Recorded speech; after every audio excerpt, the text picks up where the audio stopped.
truth, one had more than a few misgivings about your chosen partner. As an exorcist, his talent was lacking. One could hardly say his skill with sigils was any better. But soon, one came to appreciate the devotion he bestowed upon you during your illness. He never uttered a complaint and rarely left your side. Unwilling to begrudge someone of such character, one decided to overlook his aforementioned deficiencies, glaring though they may have been. Wishing to grant you a life without regrets, one gathered many divine ingredients and used one's own blood to create a form of medicine. Though imperfect, it managed to suppress the more dire effects of your illness.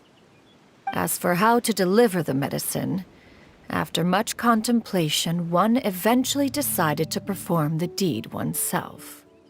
One took great care to alter one's features and select the appropriate attire.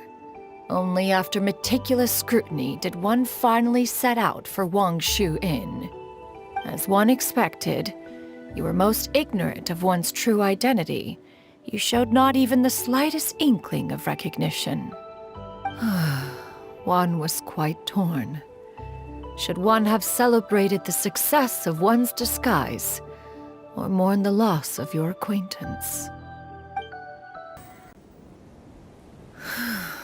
Those monsters would hardly have pursued you with such ferocity without sufficient incentive. They were likely incited by the presence of godly remains.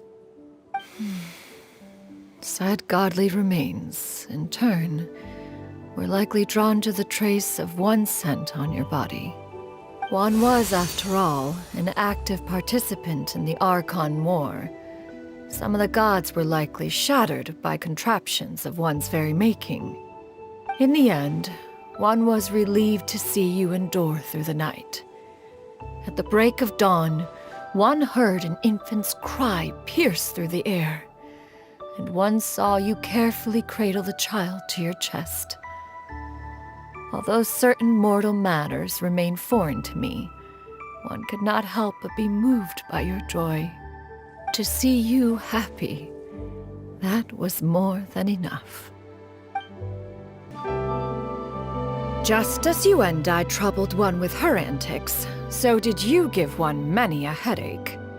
Upon finding you burning with fever, one made plans to bring you back to one's abode for treatment. However, upon seeing one's form, you began to cry, refusing to get on one's back. When one asked you why, apparently you believed that one could not possibly be a true Adeptus because all illuminated cranes are white from tip to toe. One had no choice but to apply powder to one's body to conceal the variegated nature of one's appearance. You became more than amenable enough when one stood before you devoid of any other coloring. It bears mentioning, however, that as a crane, Yuendai was nearly entirely pure white in color. Though you had never encountered her in that form, you still recognized the essence of her being. Perhaps fate brought you two together in more ways than one.